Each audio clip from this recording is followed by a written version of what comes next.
freedom. We take the battle to them. Siema, z tej strony Optimus i dzisiaj jesteśmy na Królestwie 1958, gdzie Królestwo 1958, jak dobrze wiecie, jest polskim królestwem CGC. Niedawno chłopaki tutaj grali swoje KVK. No i ze mną jest król tego Królestwa Nosfer, który nam tutaj troszeczkę opowie, jak to KVK wyglądało, no i co tam się ciekawego działo. Siema Nosfer. Witam, pozdrowienia dla wszystkich. Generalnie nasze KVK rozpoczęło się we wrześniu, ale tak naprawdę już było wygrane podczas strefy dyplomacji, można by tak nazwać. Mhm. Problem był taki, że był dość wyrównany matchmaking, ale Ziemia była obozem, który miał najwięcej statów po stronie killpointsów.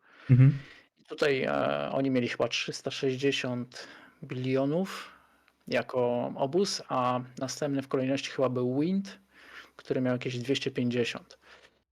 Tak czy inaczej, nie wiem, czy ci gdzieś wrzucałem już takie... Czy wygraliście jako Fire, Greenwood i Wind na Ziemię, Tak. czy Earth, Deadbreaker i Water, tak? Generalnie było tak, że w naszym obozie ognia trafiliśmy na królestwo z Wietnamu i z Chin, więc no, trochę była, tak powiem, droga przez mękę, jeżeli chodzi o komunikację, ale okazało się, że Wietnamczycy mają swoich ziomali w królestwie, które jest w wietrze, czyli w Wind, oraz gdzieś tam jeszcze jakieś powiązania z Greenwood, więc na poziomie dyplomatycznym jakby te sojusze zostały zawarte gdzieś tam zakulisowo. Ale ERF powiedziało, ok, my jesteśmy bardzo mocni, pokonamy was wszystkich. Więc w strefie 5 mieli się zmierzyć z Windem, a w strefie 7 z nami. Okej. Z Fire. A my w strefie 5 mieliśmy się zmierzyć z Daybreakiem, z najsłabszym takim obozem. No już tam pomijając jakby szczegóły dyplomatyczne, rozmów, kto co powiedział i dlaczego i jakie to miało skutki,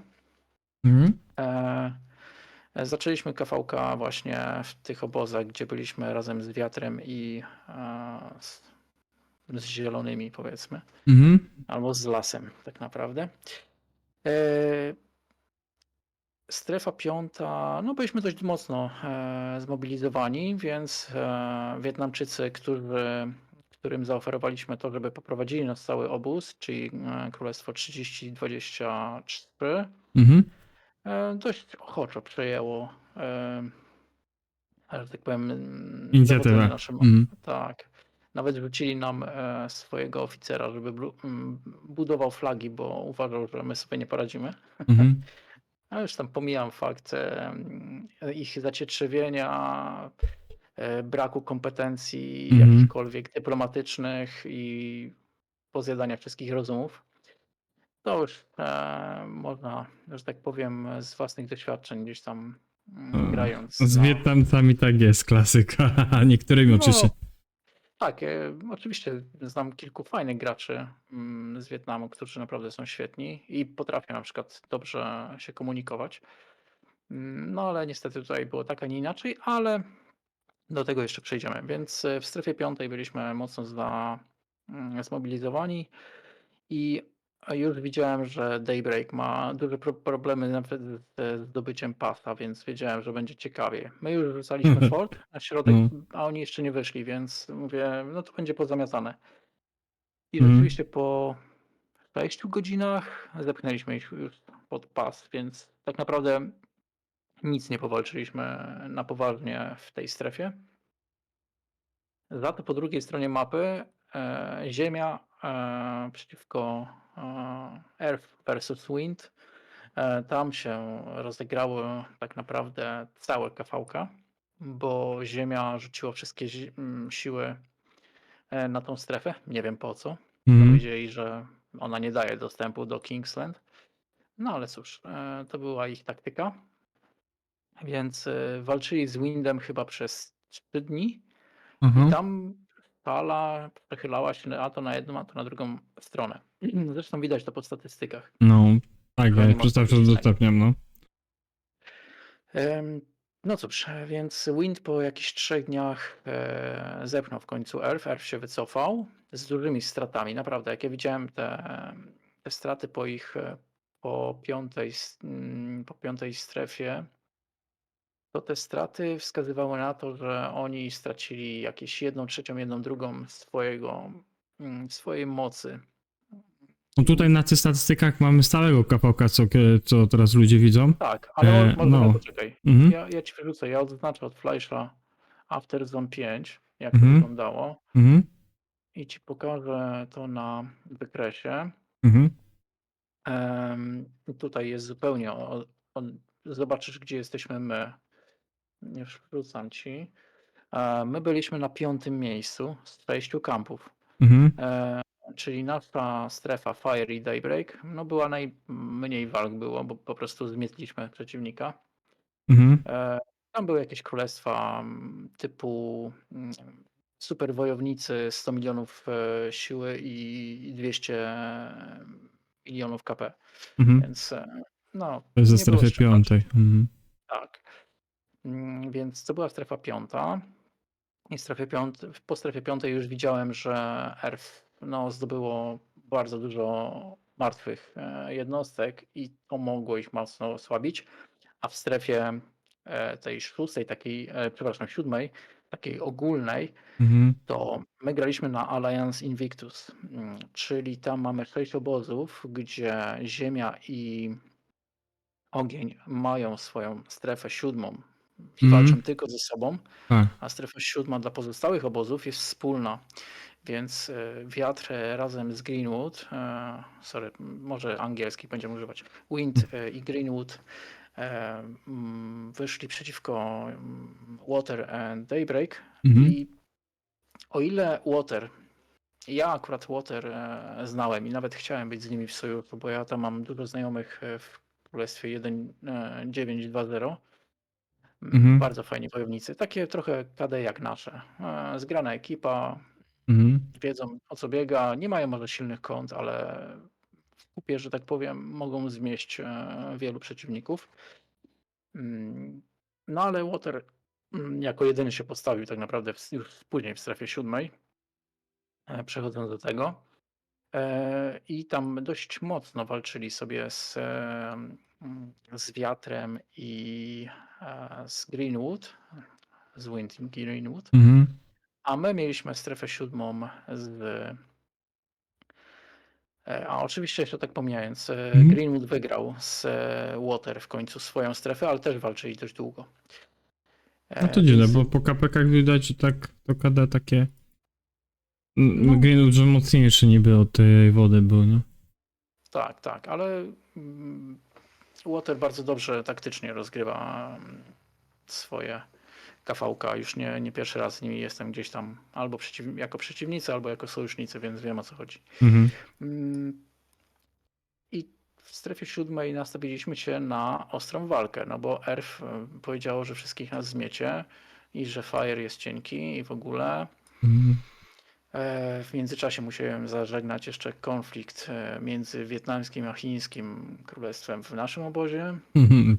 Oczywiście poszło brak szacunku i tak dalej. No, czyli klasyka. Ale oni zawsze mają ze sobą problemy, witam czy z Chińczykami. To jest od lat No. problem. Tak jest. Więc w strefie 7 nastawiliśmy się na mocną walkę i myślałem, że powalczymy. Mhm. Ale niestety stało się trochę podobny scenariusz jak z Daybreak. Przejechaliśmy po nich jak walec tak naprawdę. Mhm. Chociaż stawiali się bardziej. Ale po 8 godzinach już strefa była nasza. I tak naprawdę było widać, że to KVK już jest wygrane. No Więc Widzik tam zjechał wtedy i ludzie Tak. potem już nie mieli co wejść w strefę 7, nie? Dokładnie. Zamiast się wycofać wcześniej i pomyśleć o Kingslandzie, No. gdzie jeszcze mieli okazję nas pocisnąć i zablokować, Mhm. to wszystko postawili na jedną kartę. Oczywiście każdy KVK ma swoje jakieś tam kulisy i kulisowo, a to jedni przejęli królestwo niedawno, a to ci się okazali, że mają sztuczne statystyki, a to coś tam, więc wiesz, tutaj dużo takich dram się rozegrało. Mhm. No i po jakichś tam walkach Greenwood i Wind zepchnęło Water i Daybreak ze swojej strefy 7, więc tak naprawdę sami sojusznicy wchodzą do Kingslandu, więc Mhm. ogłosiliśmy, że mamy wygrane KVK i zawieramy pokój lub nie.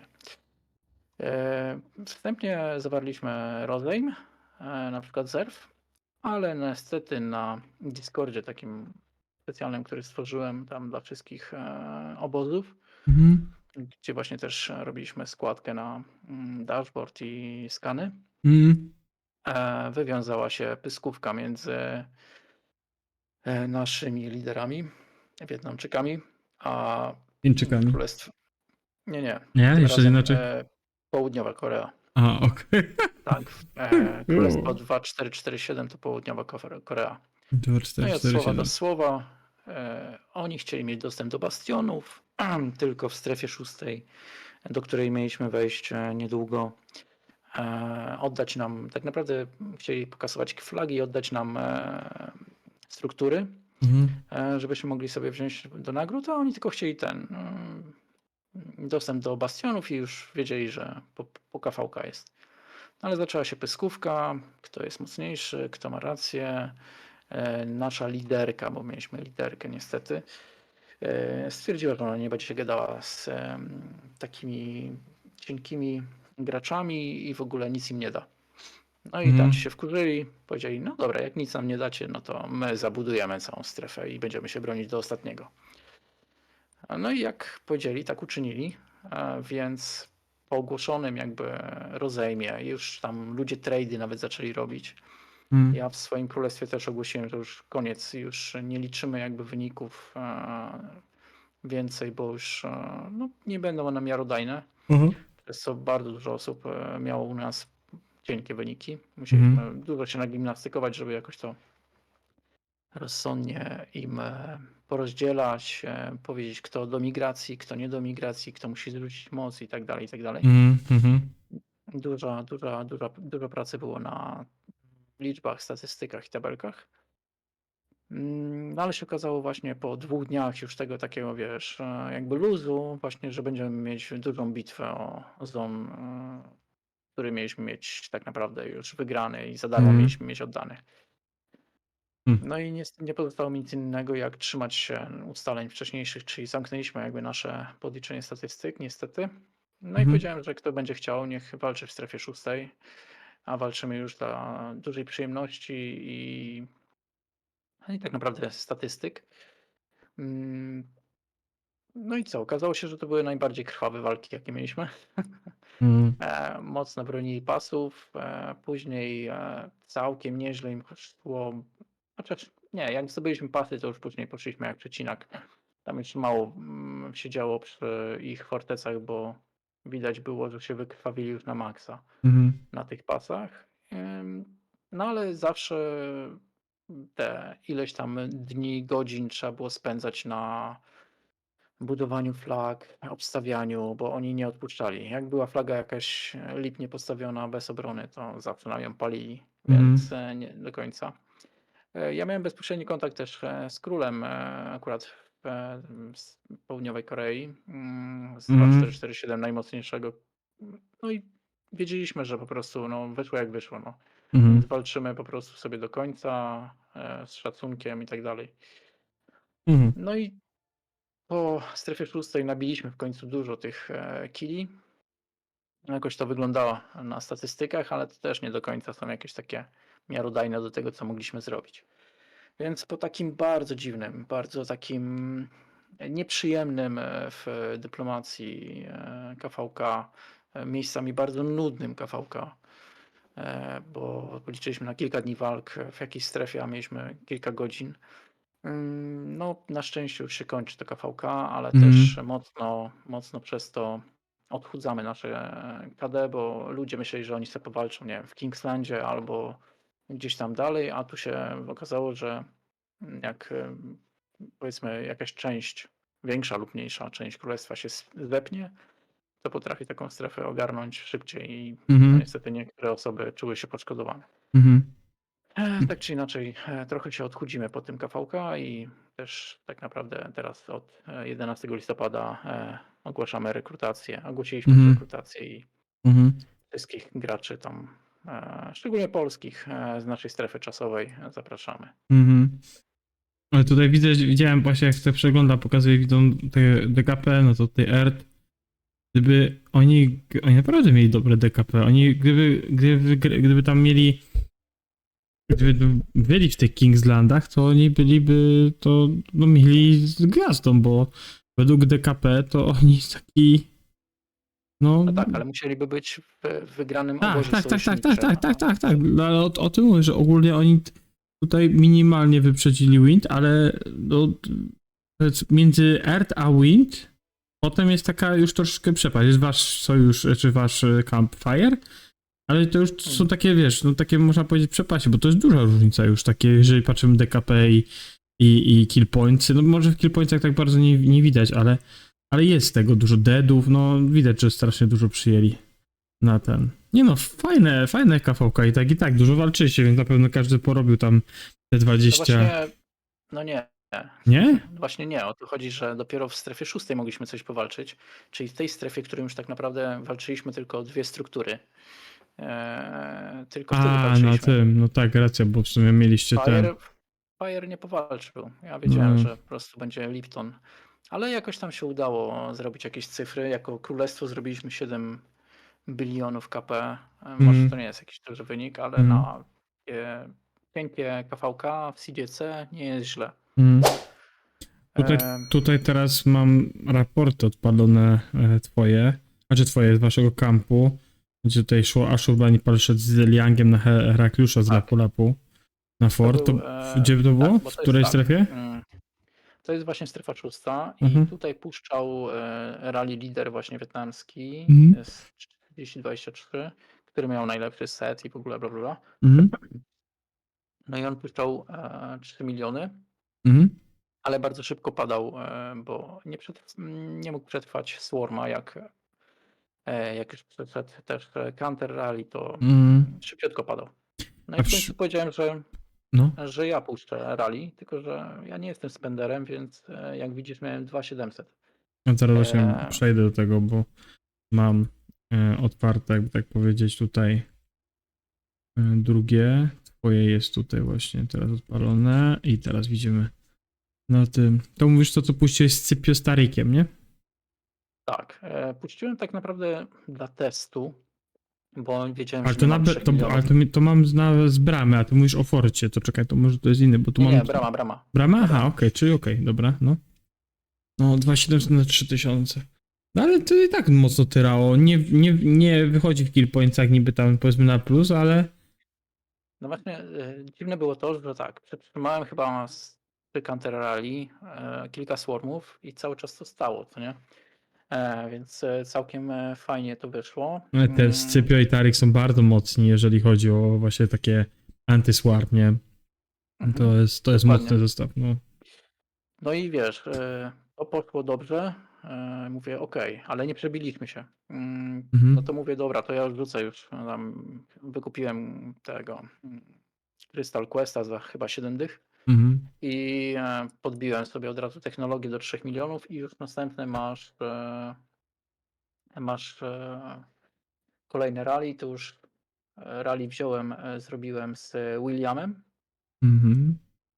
Tak dla testu tak naprawdę chciałem zobaczyć, czy będzie lepszy niż Tarika. No i miałem trochę już też lepsze wsparcie, oni też trochę słabiej bronili. No to widać, że już trochę słabiej to wygląda tutaj. Tak, więc... A czemu Hera Lapu-Lapu na bramę, co nie mieli w ogóle... No właśnie o to chodzi, że nie mieli, tak? Eleonory, a nic. Słabo. Nie, oni wrzucali po prostu... Co mieli? Bronili się, tak. To co mieli. No tak, no to tłumaczy Herakliusza z Lapu-Lapu. A się da, przełęczy normalnie nie tłumaczy Herakliusza Lapu-Lapu, bronię z przełęczy, taki zestaw samo Lapu-Lapu. Ja bym to zrozumiał na fladze na przykład, albo w forcie, ale no Nie na przełęczy, no ale... Okej. Tak zdecydowali, wydaje mi się, że to był nawet całkiem dobry wybór z ich strony, biorąc pod uwagę jak dużo... Czekaj, ja może zerknę. Nie mieć nic, no to... Ale tu masz drugie rally. To jest trzecie rally, które tutaj mam rzucone twoje. Zobaczę. I tu mam Scipio też z Williamem na Eleonorę z Herakliuszem. Ale to zrobiłeś lepsze statystyki.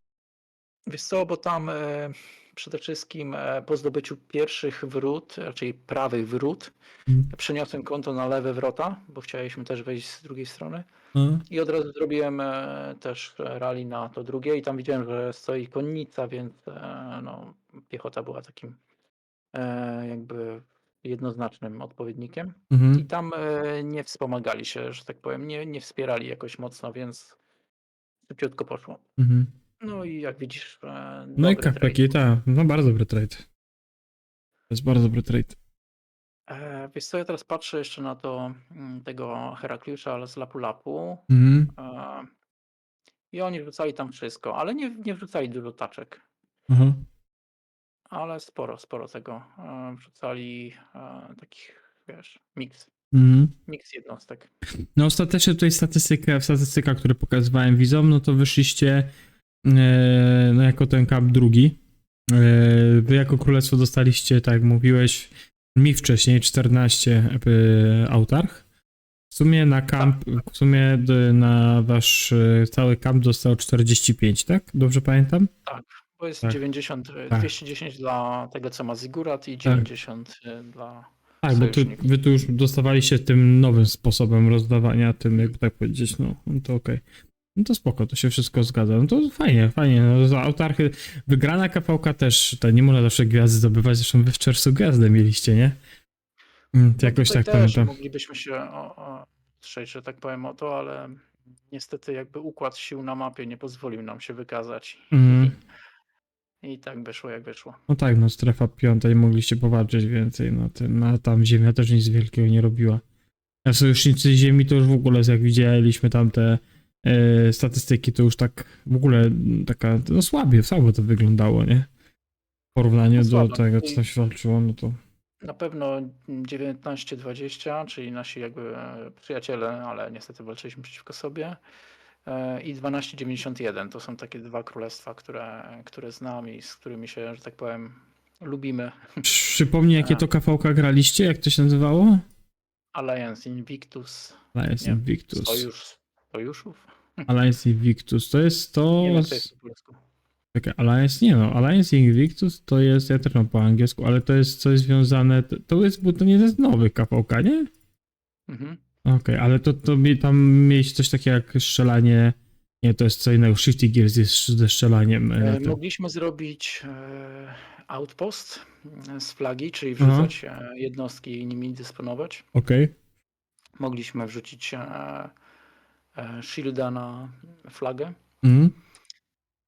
I to chyba tyle z takiego. No i dostajesz takie artefakty, które wrzucasz w drugiego dowódcę i możesz wtedy konwertować jednostki, obojętnie jakie, na dany typ jednostki, pod który masz wzięty ten artefakt. Bardzo podobne do Tide of War, tylko że w Tide of War masz 4 kampy, nie 6,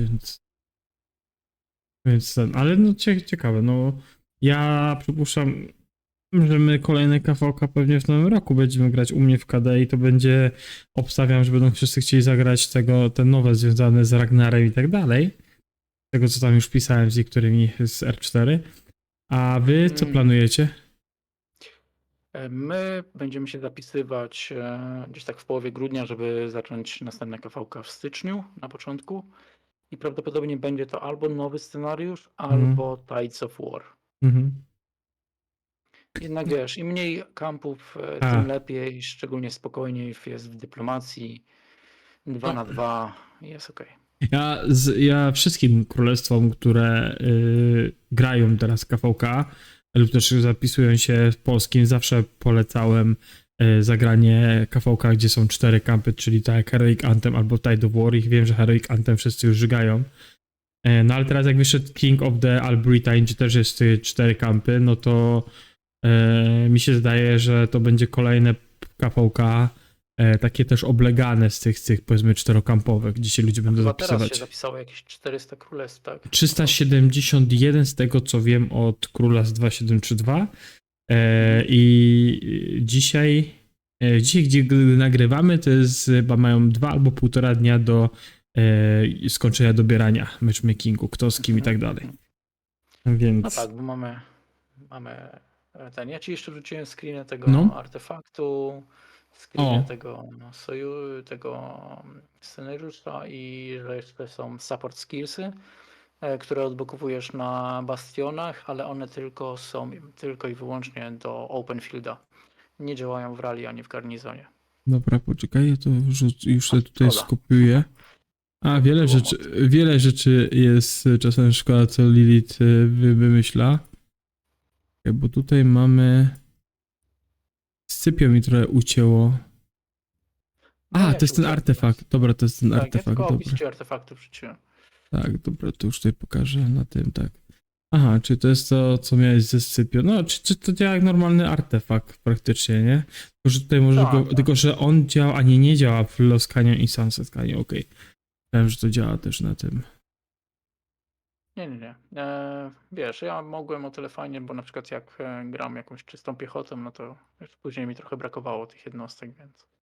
Mhm. Jak chcesz, mogę ci jeszcze pokazać... Czekaj, screen z Zigurata. O, tak wygląda No już to... rozdziałka Zigurata. Rozdziałka Zigurata.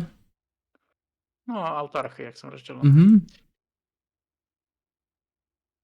No tak, bo to już będziemy wiedzieć jak ten, czy 210 dostał Wind, 45, Tak, 45. No mi się zdaje, że w miarę uczciwie to rozporządzili przy tym takim... Wind oddał nam jeszcze sanktuaria, więc też zdobywamy monetki z No 4 tak, sanktuariów. no to tak, no wiesz, oni zdobywają gwiazdę i tam też mają trochę monet, 2 więcej autark, więc musieli się jakoś podzielić, no to akurat fajnie, że tak pomyśleli, nie, że nie wszystko oni, albo powiedzmy w 75% oni, nie?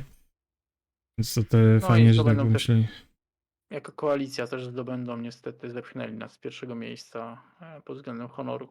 Ale Jeszcze tak czasem jest, że potem te, które wygrywają tak naprawdę, nawet jeżeli ty jesteś jako ten pierwszy, to ten, który wygrywa, no chce zgarnąć. My też tak mieliśmy, ja grałem na 3.090, że wygraliśmy KVK razem z tym chińskim królestwem z 3.065, no ale oni chcieli mieć wszystko jakby tak zgarniać po nagrody, więc ten honor cisnęli ile się da i na niektóre na przykład ruiny nie chodziliśmy, no bo była dyrektywa odgórna, że nie możesz iść, no bo tam ci tak byli dogadani. Nie? Więc ja to rozumiem w 100%. Dobrze, że mi przypomniałeś. Muszę zobaczyć, kiedy się otwierają altary. Ja mam nad ranem chyba, więc też tam puszczę, bo mi się przecież będą takie ostatnie takie ruiny na spokojnie w strefie. Chyba 5 czy tam 6 musimy wysłać, no chyba, że będą chcieli nas atakować. No, nie wiem, muszę zobaczyć, który to się zacznie, żeby wstać i to sobie puścić. A, muszę postawić marki właśnie. Czyli teraz zaczynacie rekrutować, a od ile, czy jakiś byś widział graczy u ciebie, w sensie ile byś chciał, żeby na przykład mieli powiedzmy złotych marszy, bo to jest klasyka, że teraz królowie patrzą, żeby nie wiem, na przykład mieć 3 złote marsze, 5 złotych marszy, wiesz, tak, żeby... 2 już wystarczą u nas. 2, okej. 2, 3 jest super, Mhm. 4 to jest ekstra. Mhm. Powyżej 1 biliona KP, w miarę jakieś dobre staty.